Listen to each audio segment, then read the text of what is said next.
Imagine a country that has resisted 70 years of the most severe economic sanctions in modern history.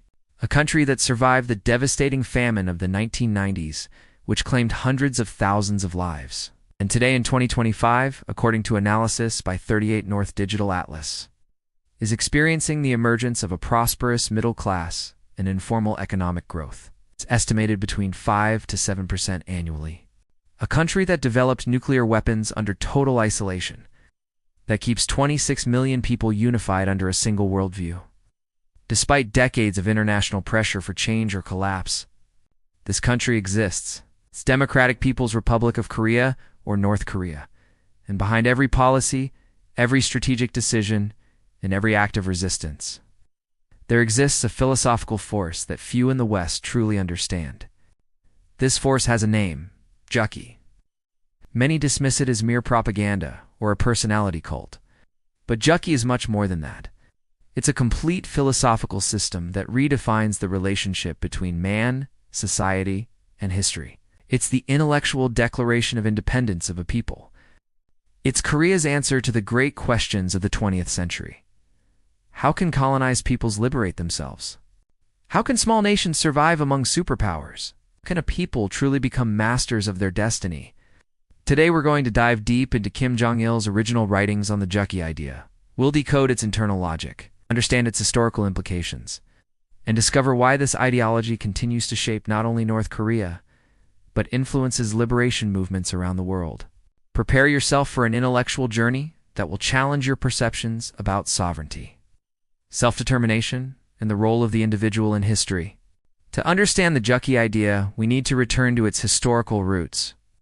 At the beginning of the 20th century, Korea lived under the yoke of Japanese imperialism. For 35 years, from 1910 to 1945, Korean culture was systematically suppressed, its natural resources plundered, and its people subjected to forced labor and cultural assimilation. During this period of national suffering, various resistance movements emerged. There were nationalists who sought support from Western powers. There were communists who religiously followed directives from Moscow. There were groups that blindly imitated revolutionary experiences from China. But all these movements, according to the analysis that would give rise to Juche, shared a fatal flaw. They looked outward for salvation. They depended on the approval, support, and theories of foreign powers. It was in this context that a young revolutionary named Kim Il-sung made a crucial observation. The Korean Revolution could only be won by Koreans themselves, with their own forces and according to their own conditions. This perception, forged in the frozen mountains of Manchuria during the anti-Japanese struggle of the 1930s, would become the embryo of modern Korea's most influential philosophy. It wasn't just a military strategy, it was a new way of thinking about independence, sovereignty, and self-determination. The Juche Idea wasn't born in libraries or academies. It was forged in the fire of resistance, tempered by the suffering of a colonized people, and refined through decades of struggle for national survival. Kim Jong Il, in his definitive treatise on the Juche Idea, begins by establishing a revolutionary premise. We live in the Juche era, a historical epoch in which the popular masses have emerged as the true protagonists of history. According to this vision, humanity has passed through different historical epochs. There was the epoch when kings and emperors determined the destiny of peoples. There was the epoch when the bourgeoisie challenged feudalism. But now we live in the epoch when the working masses, peasants, workers, intellectuals, assume control of their own destiny. The Juche Idea emerges as a response to three fundamental challenges of this new epoch. First, how to carry out a revolution in a truly independent way, without submitting to foreign powers or mechanically imitating experiences from other countries. Second, how to develop a revolutionary theory that is both universal in its principles, but specific to the concrete conditions of each nation. Third, how to ensure that the popular masses are not mere instruments of a vanguard, but true conscious subjects of their own emancipation. The genius of the original conception lies in its dialectical synthesis. Juche doesn't reject the lessons of Marxism-Leninism, but develops them creatively. It doesn't ignore international experiences, but adapts them to Korean reality. It doesn't despise political leadership, but subordinates it to the interests of the masses. The result is a theory that proclaims three fundamental principles. Independence means the revolution must be conducted with one's own forces, according to one's own conditions. Creativity means solutions must be original, not mechanical copies of external models. Consciousness means the people must deeply understand their situation and objectives, not act by instinct or manipulation. These aren't just abstract principles. They translated into concrete policies that shaped all aspects of North Korean society, from the economy to culture, from education to diplomacy. At the heart of Juche philosophy lies a revolutionary affirmation that challenges both religious idealism and mechanistic materialism. Man is the master of everything and decides everything. This isn't a mystical or naively anthropocentric declaration. It's a sophisticated materialist thesis about the unique nature of human beings as social beings. Juche philosophy identifies three attributes that make man the most powerful being in the world. Independence is more than a political aspiration. It's the very essence of human social life. According to Juche, the human being is the only being that possesses an innate desire to live free from any form of subjugation, whether to nature, to other men, or to oppressive social systems. This independence isn't bourgeois individualism, it's social collective independence. It's the desire of the popular masses to control their own living conditions, not to depend on external forces, to be masters of their own historical destiny. Creativity means human beings don't passively adapt to the world. They actively transform it. Human creativity is the engine that allows building civilizations, mastering natural forces, creating art, science, and technology. But creativity in the Juche sense isn't individual talent. It's the collective capacity of the masses to find original solutions to their problems, to innovate, to overcome apparently insurmountable obstacles through conscious and organized action. Consciousness is what orients and directs both independence and creativity. It's the human capacity to understand the objective laws of the natural and social world and to act in accordance with that understanding. Crucially, consciousness isn't abstract knowledge. It's class consciousness, national consciousness, revolutionary consciousness. It's the understanding by the masses of their own historical interests and the means necessary to realize them. The philosophical synthesis is powerful. While other philosophies see man as a product of circumstances, Juche sees man as the creator of circumstances. While others see history as a blind process of impersonal forces, Juche sees history as the result of the conscious action of organized masses. This philosophical vision explains why North Korea invests so much in ideological education. If consciousness is decisive for social transformation, then forming people's consciousness is the most important task of any true revolution. Applied to the understanding of history, the Juche idea produces a revolutionary historical theory. The popular masses are the subject of history. This may seem like an obvious statement, but its implications are radical. Traditionally, history has been narrated as the history of great men, kings, generals, individual geniuses. Even progressive theories often treat the masses as blind forces moved by impersonal economic laws.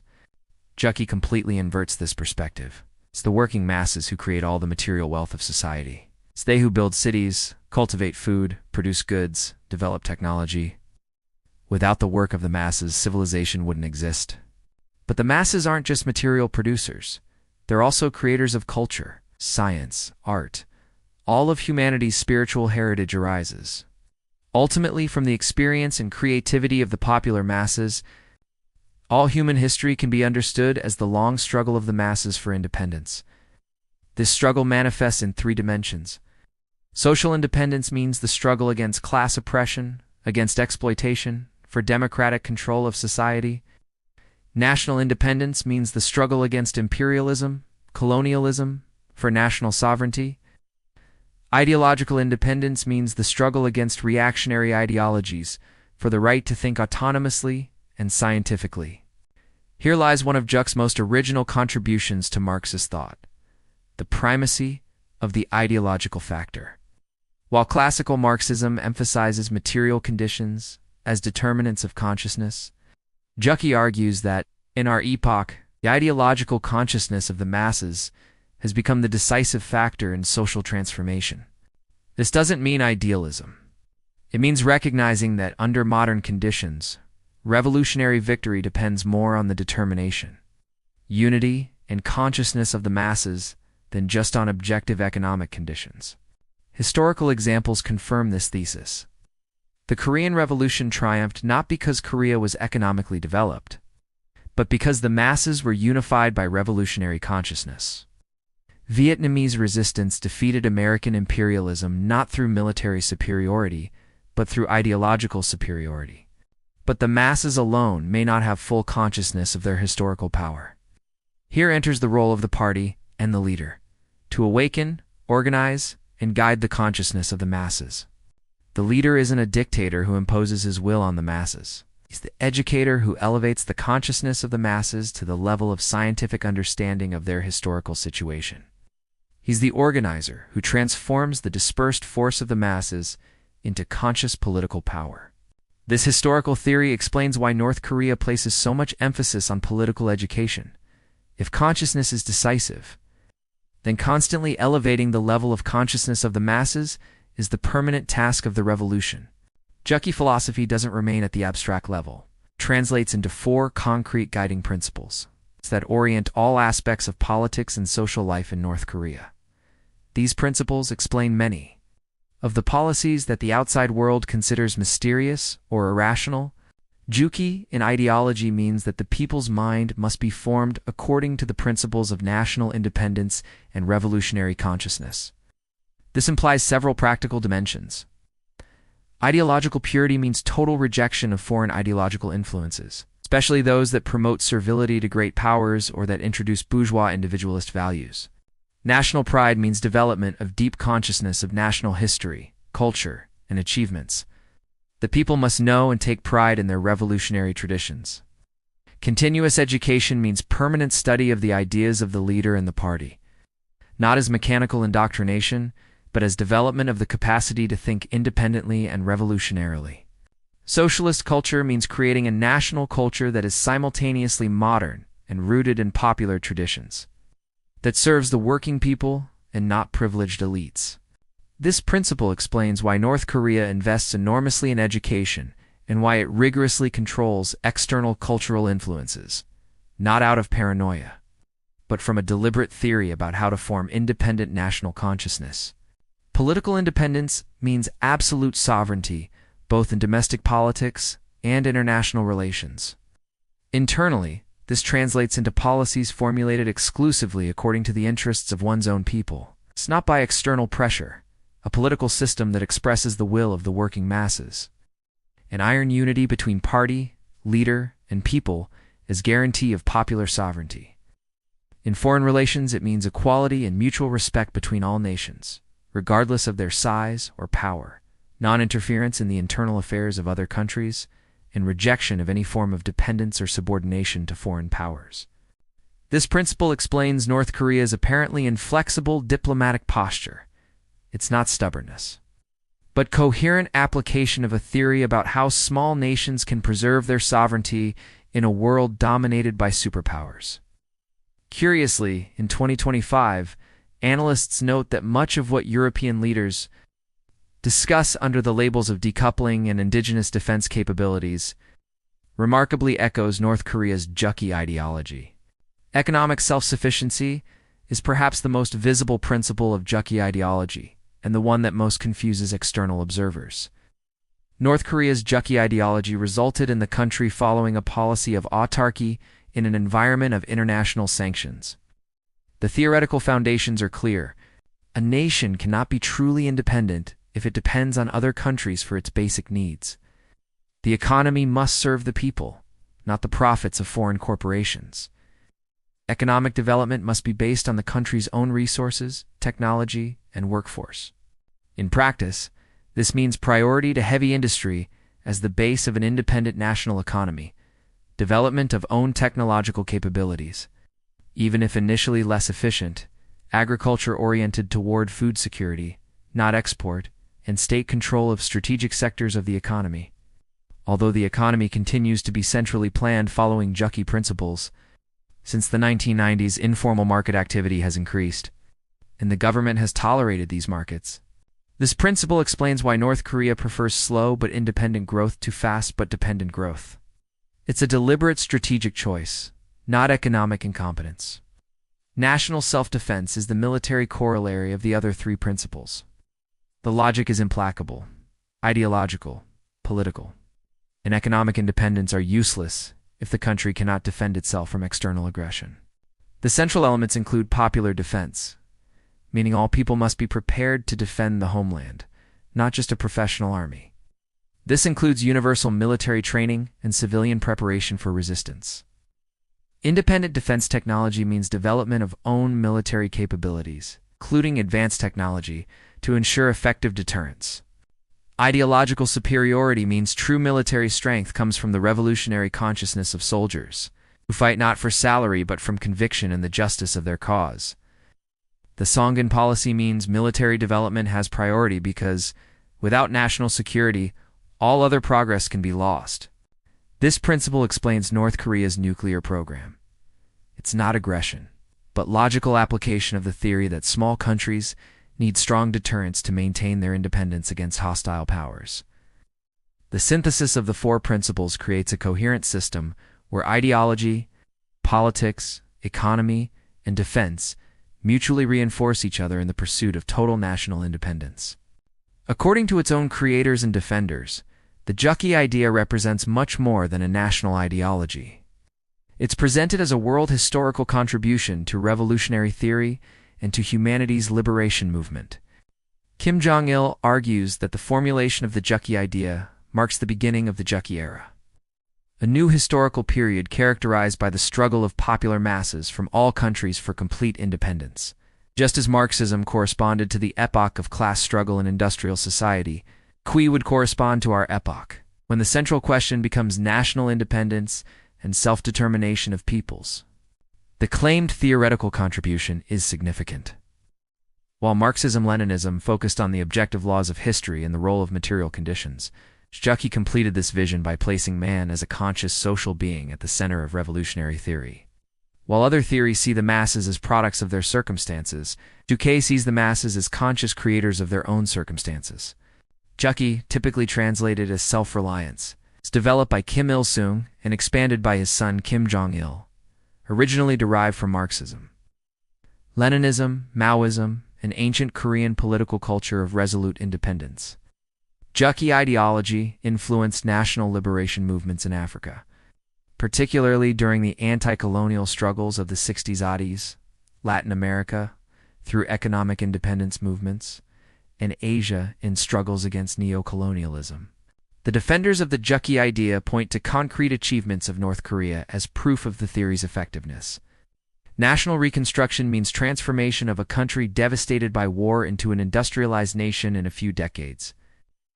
Resistance to imperialism means the capacity to maintain independence despite decades of pressure and sanctions from superpowers. Technological development means achievement of advanced capabilities in areas like nuclear energy, space technology, and heavy industry. Social unity means maintenance of national cohesion and political stability in a world of growing fragmentation. For its proponents, the Juche Idea isn't just about North Korea, but offers a model for all peoples who aspire to true independence. It shows how small countries can preserve sovereignty against great powers, how developing nations can avoid neocolonial dependence, how oppressed peoples can mobilize their own forces for emancipation, and how to build a world of truly equal and independent nations. This universalist vision explains why North Korea sees itself not as an isolated country, but as a pioneer of a new type of international relations based on real equality between nations. We've reached the end of this journey through the Juche Idea. What can we conclude about this philosophy that shaped one of the most enigmatic nations in the modern world? First, it's impossible to deny the intellectual coherence of the Juche system. It offers a complete worldview that goes from fundamental philosophy to specific practical policies. There's an internal logic that connects the vision of man as master of the world, with policies of economic self-sufficiency and military self-defense. For those who accept its initial premises, the political conclusions flow in a relatively logical way. If you believe that national independence is the supreme value, then many North Korean policies make strategic sense. Second, we must recognize why the Juche idea resonates in many parts of the developing world. Its central message, that peoples can be masters of their own destiny, that they don't need to submit to foreign powers, a collective force can overcome limited resources, echoes deep aspirations of nations that have experienced colonialism and dependence. In an era of growing global multipolarity, many of Juche's criticisms of imperialism and servility to great powers find receptive audiences. Third, we need to recognize the tensions between theory and practice. Juche theory speaks of the primacy of the popular masses and their independent consciousness. In practice, the North Korean political system concentrates decision-making power in highly centralized leadership. The theory emphasizes creativity and originality. In practice, there exists strict ideological conformity and control over individual expression. The theory promises independence and human dignity. In practice, individual citizens have limited freedoms in the name of collective independence. Fourth, regardless of our assessments about its implementation, the Juche idea presents one of the most ambitious attempts of the 20th century to create an alternative to both liberal capitalism and traditional Soviet socialism. Its focus on national independence, economic self-sufficiency, and cultural sovereignty has influenced global debates about development, even among those who reject the North Korean political model. The final question isn't whether the Juche idea is good or bad in some abstract sense. The question is, what does it teach us about fundamental human aspirations for dignity, autonomy, and self-determination? North Korea, guided by Juche philosophy, chose a path of radical independence at the cost of global integration. Other nations made the opposite choice, prioritizing economic development at the cost of external dependence. Which path produces greater human dignity, greater prosperity, greater real freedom? These are the questions that the North Korean experience poses for the modern world. They're questions that each society must answer for itself, which ironically may be the deepest lesson of the Juche idea itself. What do you think? Is the Juche idea a genuine philosophy of liberation? Is it a viable alternative to superpower dominance or a historical dead end? Leave your comments, like if the video was useful, and subscribe for more analyses of ideologies that shape our world.